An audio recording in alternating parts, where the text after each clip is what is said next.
Сбор урожая кукурузы в ГУПе Назрановская в самом разгаре. Начали работу аграрии неделю назад. А зубовидный гибрид кукурузы Ладожская 291 с вегетационным периодом до 100 дней, как всегда, себя хорошо проявил. У нас пахотных земель у нас в ГУПе Назрановском 1230 гектаров.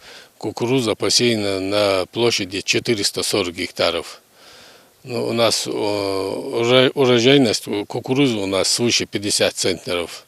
Это, можно сказать, у нас это так хорошая урожайность, средняя.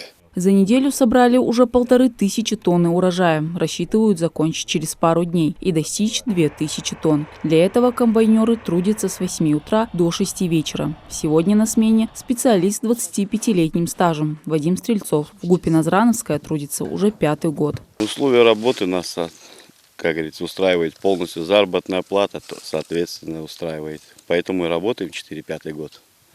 Было бы плохо, бы не работали.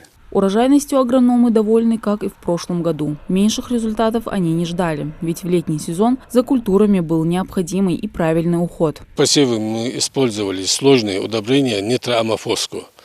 А так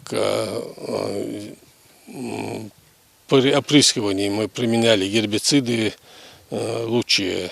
Всего в ГУПе Назрановская около 4000 гектаров земель, пригодны под пахоту, из них 1230 гектаров. На них помимо кукурузы выращивают и другие культуры. Озимая пшеница, яровой ячмень, уборка проведена у нас. Подсолнечник у нас тоже убран. Картофель у нас был, картофель убрали. После того, как полностью завершится сбор урожая, его прямо с полей реализуют в соседние республики. Мадина Цора, Асхаб Белакиев, Новости 24.